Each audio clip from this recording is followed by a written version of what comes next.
আইনস্টাইনের যিনি ড্রাইভার ছিলেন তিনি একবার আইনস্টাইনকে বললেন, স্যার, আপনি প্রতিটি সভায় যে ভাষণ দেন সেগুলো শুনে শুনে আমার মুখস্থ হয়ে গেছে। আইনস্টাইন তো অবাক।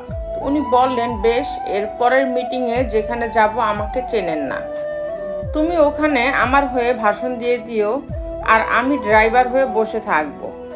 যেমনি বলা তেমনি কাজ। পরের দিন সবাই তো ড্রাইভার উঠে গেলেন স্টেজে, হুবহু আইনস্টাইনের ভাষণ গড়গড় করে বলে দিলেন। উপস্থিত বিদ্বানেরা তুমুল করতালি দিলেন। এরপর তারা ড্রাইভারকে আইনস্টাইন ভেবেই গাড়িতে পৌঁছে দিতে এলেন। এই সময় একজন অধ্যাপক ড্রাইভারকে জিজ্ঞেস করলেন, স্যার, ওই আপেক্ষিক তথ্যের যে সংজ্ঞাটা বললেন সেটা আরেকবার সংক্ষেপে বুঝিয়ে দিবেন। আসল আইনস্টাইন দেখলেন এ তো মহাবিপদ, এবার ড্রাইভার ধরা পড়ে যাবে। কিন্তু তিনি ড্রাইভারের উত্তর শুনে তাজ্জব হয়ে গেলেন। ড্রাইভার উত্তর দিল, এই সহজ জিনিসটা আপনার মাথায় ঢোকেনি? আমার ড্রাইভারকে জিজ্ঞেস করুন, সে বুঝিয়ে দিবে। জ্ঞানী ব্যক্তিদের সাথে চলাফেরা করলে আপনিও জ্ঞানী হয়ে উঠবেন। আপনি যেমন মানুষের সাথে মিশবেন তেমনই আপনার চরিত্র গড়ে উঠবে। এই জন্যই বলে, সৎসঙ্গে স্বর্গবাস, অসৎসঙ্গে সর্বনাশ।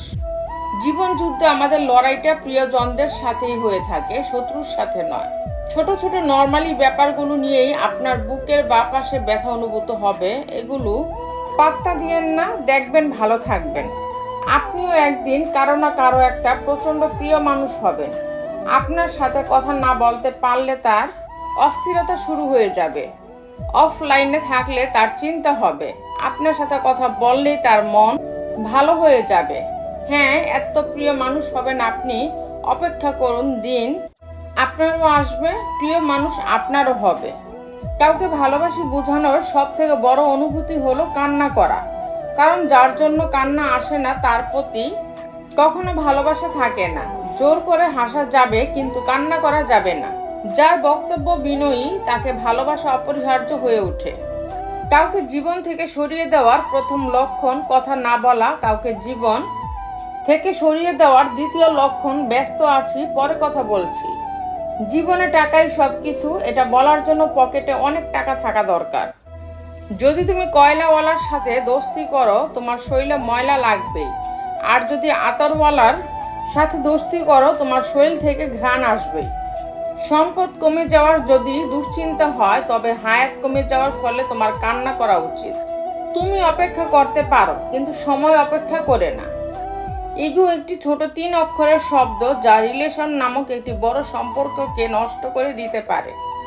মিথ্যাবাদীর শাস্তি এই নয় যে তাকে কেউ বিশ্বাস করে না, বরং সেই নিজের কাউকে বিশ্বাস করতে পারে না। জীবনের কিছু সিদ্ধান্ত খুবই কঠিন হয়, কিন্তু এই কঠিন সিদ্ধান্তগুলোই একদিন পুরো জীবনটাই বদলে দেয়। কাজ যেমন জোড়া লাগালেও দাগ থেকে যায়, মনটাও ঠিক তেমনি। ভেঙে গেলে আর আগের মতো স্বচ্ছ থাকে না। রেগে গিয়ে কিছু করার আগে একবার ভাবুন, কারণ প্রতিটা রাগই জীবন থেকে কিছু না কিছু কেড়ে নেয়। আয়নার কাঁচ যদি ঝাপসা থাকে নিজের মুখটা স্পষ্ট দেখা যায় না, তেমনি মনটা যদি পরিষ্কার না থাকে কাউকে আর ভালো মনে হয় না।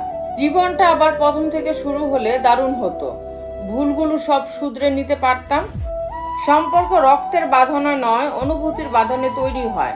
যেখানে অনুভূতির বাঁধন থাকে সেখানে পরও আপন হয়, আর যেখানে অনুভূতির বাঁধন থাকে না সেখানে আপনও পর হয়।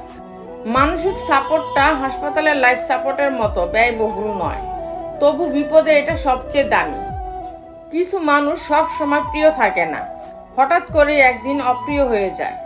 কপালে সুখ লেখা না থাকলে সে কপাল পাথরে ঠুকেও লাভ নেই। এতে কপালটাই ফোলে কিন্তু ভাগ্য একটু ফোলে না। প্রেম ফোটে কবিতা হয়ে চোখের জলে ভাসে স্মৃতি। ভালোবাসায় আঘাত মেলে, এটাই জগতের রীতি। কিছু ভুল মানুষকে অনেক কিছু শিখিয়ে দেয়, কিছু কষ্ট মানুষকে পাথর করে দেয়, কিছু অভিমান মানুষকে পর করে দেয়, আর কিছু বাস্তবতা মানুষকে বদলে দেয়।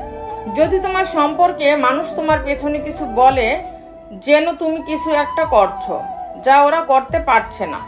মাথায় নিয়েও না, তোমার কাজ করে যাও মন দিয়ে, জয়ী হবে। আপনি যত বড় শিক্ষিত হন না কেন, সবার সাথে মিশতে না পারলে সে শিক্ষা বৃথা। বিয়ের জন্য ডিভোর্সি 2 বাচ্চার মাকে পছন্দ হয় না, কিন্তু পরকীয়া করতে 4 বাচ্চার মাকেও নায়িকা বলে মনে হয়। তো বন্ধুরা, ভিডিওটি যদি ভালো লেগে থাকে তাহলে ভিডিওটিতে একটি লাইক করে দিবেন, চ্যানেলটিকে সাবস্ক্রাইব করে পাশে থাকবেন। আর হ্যাঁ, নিজের খেয়াল অবশ্যই রাখবেন, কারণ এই স্বার্থপর পৃথিবীতে আপনার খেয়াল কেউ রাখবে না। দেখা হচ্ছে পরের ভিডিওতে, ততক্ষণ সুস্থ থাকবেন। Take care.